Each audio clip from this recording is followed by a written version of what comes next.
Nous sommes le mardi 29 avril 2025. Mesdames et messieurs, bonsoir et bienvenue dans ce journal de Viva.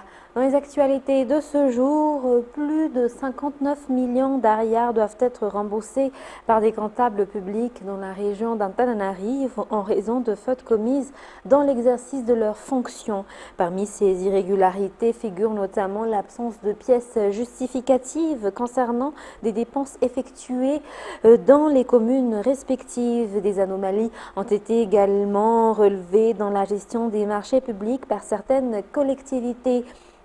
Des constats ont été exposés lors de la présentation du rapport du tribunal financier d'Antananarive aujourd'hui à Boudjachim. Tristal Rakout Malal et Yves Janel nous en disent plus. Plusieurs communes ont présenté des irrégularités sur la période 2017 à 2024 selon le tribunal financier. Parmi celles-ci figure l'absence de justificatif pour des sorties de fonds, des paiements excessifs en faveur de conseillers spéciaux des maires, ainsi que la non-application des lois et règlements en vigueur. En conséquence, 59 170 464 ariars devront être remboursés par les comptables publics mis en cause dans la région d'Antananarive. Le tribunal a également constaté un non-respect des règles de passation de marché public et des dysfonctionnements de la gestion administrative des collectivités. Parmi les sujets abordés lors de la présentation figure aussi la gestion du personnel, le non-paiement des cotisations auprès de l'AMIT et de la CNAPS, ainsi que la mauvaise tenue des registres relatifs à la gestion du bovin.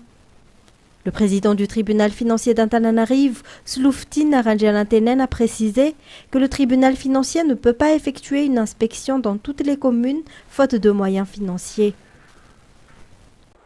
Toujours dans cette page économique, nombreux ont été les visiteurs intéressés par la destination Madagascar lors de l'événement international ATM ou Arabian Travel Market qui se tient à Dubaï du 28 avril au 1er mai. Cet événement majeur dans le monde du tourisme contribuera à faire connaître et à vendre la destination Madagascar sur le marché international. La ministre du Tourisme et de l'Artisanat, Viviane Dewa, accompagnée d'opérateurs touristiques, y représente Madagascar. Les ressources naturelles qui distinguent notre grande île des autres pays font l'objet d'une attention particulière lors de l'ATM ou Arabian Travel Market 2025 qui se tient à Dubaï pendant 4 jours. De nombreux visiteurs sont passés au pavillon de Madagascar depuis hier, date d'ouverture de cet événement international. Différents échanges et rencontres ont rythmé la journée des promoteurs du tourisme malgache. Le tourisme durable, avec ses ressources naturelles uniques, sera commercialisé pour attirer les touristes à l'international lors de l'ATM. La ministre du Tourisme et de l'Artisanat, Viviane Dewa, conduit la délégation représentant Madagascar à cet événement en collaboration avec l'Office national du tourisme, qui regroupe les offices régionaux du tourisme de Nosbe, Antananarive et Anos, ainsi que des opérateurs touristiques et des partenaires privés. Plus de 161 pays participent chaque année à l'ATM qui a été créé en 1994. Cet événement est une opportunité de vendre la destination Madagascar et pour attirer de nouveaux touristes du Moyen-Orient, mais aussi d'autres pays.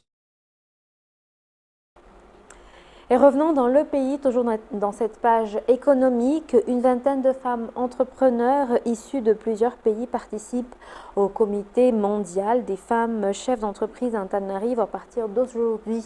Il s'agit d'un événement international axé sur l'économie, la culture et surtout l'entrepreneuriat féminin. Cet événement entre dans le cadre de la promotion de la diplomatie économique qui sera une opportunité commerciale pour les femmes d'affaires malgaches. Reportage signé en Martina, fin de Sénamirai et Sech Adjenap.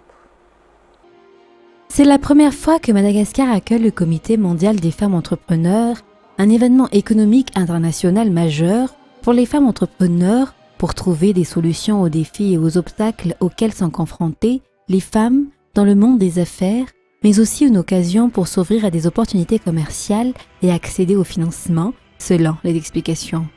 Plus de 20 femmes d'affaires étrangères sont à Madagascar pour participer à cet événement, dont des représentantes d'Allemagne, de France, d'Égypte, du Mexique, du Royaume-Uni et de Guinée équatoriale. L'un des avantages de la participation de Madagascar à cet événement est la promotion de la diplomatie économique, selon le ministre malgache des Affaires étrangères.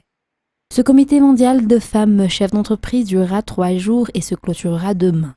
De nombreux événements seront organisés à cette occasion, comme des échanges culturels.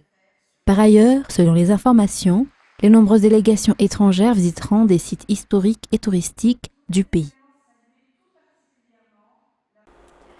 Et face aux controverses autour du projet d'exploitation d'Elménite à Touliar, la plateforme FIARO a été créée pour rassembler à la fois les partisans du projet et ceux qui s'y opposent. L'objectif est clair, que tout le monde, sans exception, puisse bénéficier de l'exploitation des ressources de la région, a déclaré le gouverneur de la région, Simon Jéfan.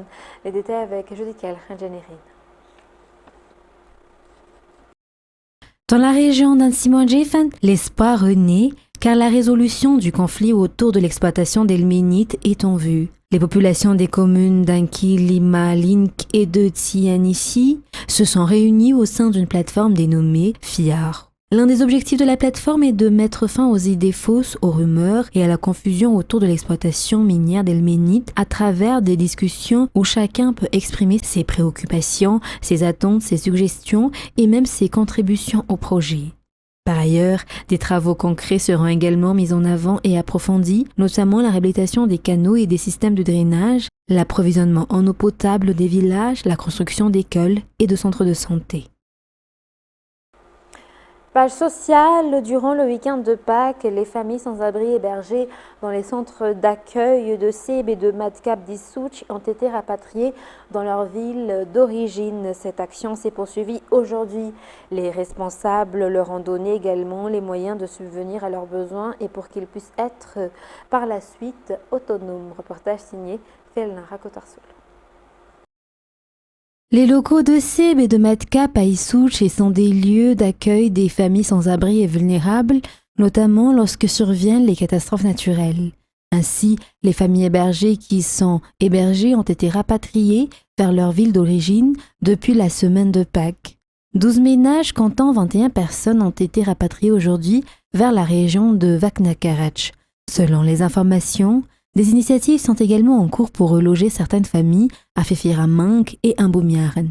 Un troisième groupe de familles sera rapatrié vers la région d'Itas demain, selon toujours les informations. Dans la page sportive de ce soir, des rencontres sportives entre les 3 forces de sécurité, à savoir l'armée, la police nationale et la gendarmerie nationale, ont eu lieu aujourd'hui au Konrad Simanjav. Cet événement sportif s'inscrit dans le cadre de la célébration du 65e anniversaire du retour de l'indépendance du pays et de la création des forces armées malgaches. Ces rencontres permettront également de renforcer l'unité entre les forces de sécurité et de défense. C'était avec Mervoula Sferem et Brasdenils. Dans le cadre des préparatifs de la célébration du 26 juin, une compétition sportive placée sous le signe de la fraternité est organisée par les forces de défense et de sécurité ou FDS sous l'égide du Comité national de coordination des festivités. Cette rencontre sportive regroupe les 3 grandes composantes des FDS, l'armée, la police nationale et la gendarmerie nationale. Au-delà de son aspect compétitif, l'événement vise à renforcer la cohésion et la solidarité entre ces forces tout en encourageant une bonne condition physique chez les forces de l'ordre. Le ministre des Forces armées nationales a souligné que les membres des forces de défense et de sécurité sont avant tout des frères d'armes. Ainsi, même si des trophées seront remis à l'issue des compétitions, l'objectif principal reste de consolider l'unité, la fraternité et l'intégrité morale entre les 3 corps chargés de la protection de la population et de ses biens. La compétition a été officiellement lancée aujourd'hui au camp à Timanjav avec un tournoi de basketball. D'autres disciplines individuelles et collectives viendront enrichir le programme dans les jours à venir.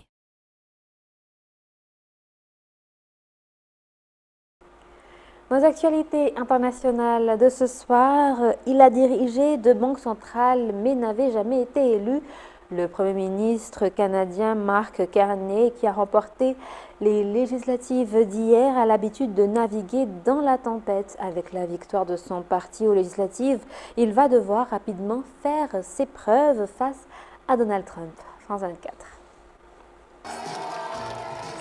Impensable il y a encore quelques mois, sa victoire était devenue au fil de la campagne inévitable. Premier ministre sortant, Mark Carney remporte les législatives canadiennes. Un succès qu'il doit principalement aux attaques de Donald Trump contre son pays.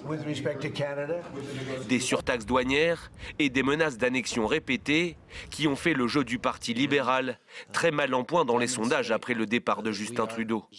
Mais les annonces du président américain ont tout changé.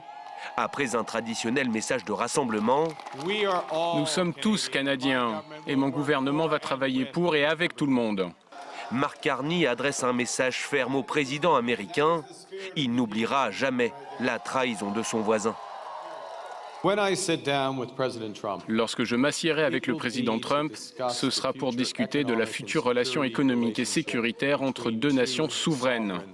Ce sera en sachant parfaitement que nous avons beaucoup d'autres options que les États-Unis pour construire la prospérité de tous les Canadiens. Grand perdant de ces élections, le conservateur Pierre Poilievre. Souvent appelé le Trump canadien, il a souffert de la comparaison avec le président américain, au point de faire fondre 25 points d'avance dans les intentions de vote en seulement quelques mois. Battu, mais canadien avant tout, il appelle lui aussi à l'union nationale. Le Canada sera toujours notre priorité, alors que nous affrontons les droits de douane et les autres menaces irresponsables du président Trump. Les conservateurs travailleront avec le Premier ministre et tous les partis pour défendre les intérêts du Canada. Vainqueurs de ce scrutin, les libéraux pourraient néanmoins échouer à obtenir la majorité absolue. Ils seraient alors contraints de gouverner avec l'appui d'un autre parti. En Espagne, l'électricité a été rétablie dans la quasi-intégralité de l'Espagne et du Portugal ce mardi matin, permettant un retour progressif à la vie normale dans les deux pays, touchés lundi par une coupure géante qui a duré jusqu'à 10 voire 20 heures selon les régions. France 24 nous en dit plus. Dans la péninsule ibérique, une journée printanière comme une autre, lorsque soudain, tout s'arrête.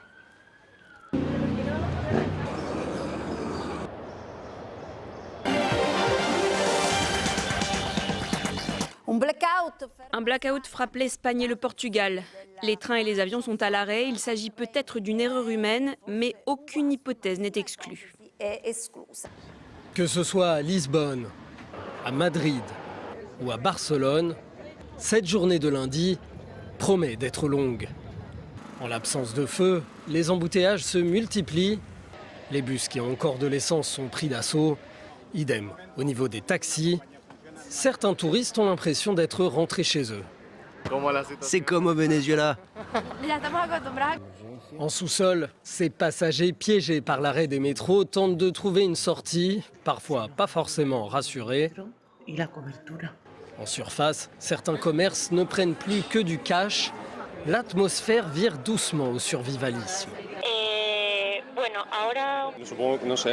En réfléchissant simplement à des moyens de communication et en cherchant des supports, j'ai soudain pensé que la radio était la seule chose qui pouvait fonctionner. Puis aux piles, aux bougies, mais où les acheter ?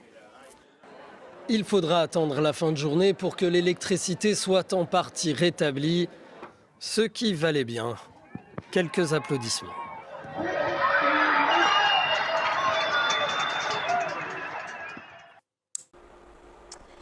L'entreprise Amazon du richissime Jeff Bezos a lancé hier lundi 29 avril les premiers satellites de sa constellation Kuiper qui vise à proposer une connexion Internet très haut débit depuis l'espace et concurrencer le géant Starlink de notre multimilliardaire Elon Musk. Reportage de France 24. C'est la réponse à Elon Musk de Jeff Bezos, le fondateur d'Amazon. Le décollage s'est bien passé. Les premiers satellites de la constellation Kuiper sont dans l'espace. Moment important pour Projet Kuiper. Nous venons de confirmer que nos 27 premiers satellites de production fonctionnent comme prévu en orbite basse. Bien qu'il s'agisse de la première étape d'un long voyage pour lancer le reste de notre constellation, cela représente un travail considérable et une incroyable créativité. Je suis très fier de l'équipe. Le projet Kuiper, c'est le concurrent version Amazon du réseau Starlink, soit une constellation de satellites qui vise à fournir Internet à très haut débit quasiment partout sur Terre. Il est basé sur le même principe que Starlink, des milliers de petits satellites qui tournent juste au-dessus de la Terre en orbite basse, beaucoup plus efficaces que les satellites de télécom traditionnels, plus gros et qui tournent en orbite haute. Amazon vise à terme plus de 3200 satellites dans cette constellation Kuiper, quand Starlink, lui, en a déjà plus de 6750 dans l'espace. Elon Musk n'a pas commenté cette percée de son rival, préférant mettre l'accent sur sa dernière offre commerciale. Starlink teste un forfait de service à $0 destiné à certains marchés. On verra bien comment ça marche. Une manière de se positionner déjà sur le créneau d'Amazon, proposer les prix les plus bas possibles. Cette guerre des étoiles entre Jeff Bezos et Elon Musk relance néanmoins un débat, celui de ne pas laisser l'espace dans les seules mains d'acteurs privés. Fin de ce journal, mesdames et messieurs, en cette soirée du mardi 29 avril 2025. Merci de nous avoir suivis jusqu'à son terme. Restez avec nous. Dans quelques instants, vous allez suivre l'émission Point de droit Unizouk avec Nourane Irlande. Sur ce, très bonne continuation et très bonne soirée sur Viva. Je vous dis à très bientôt. Au revoir.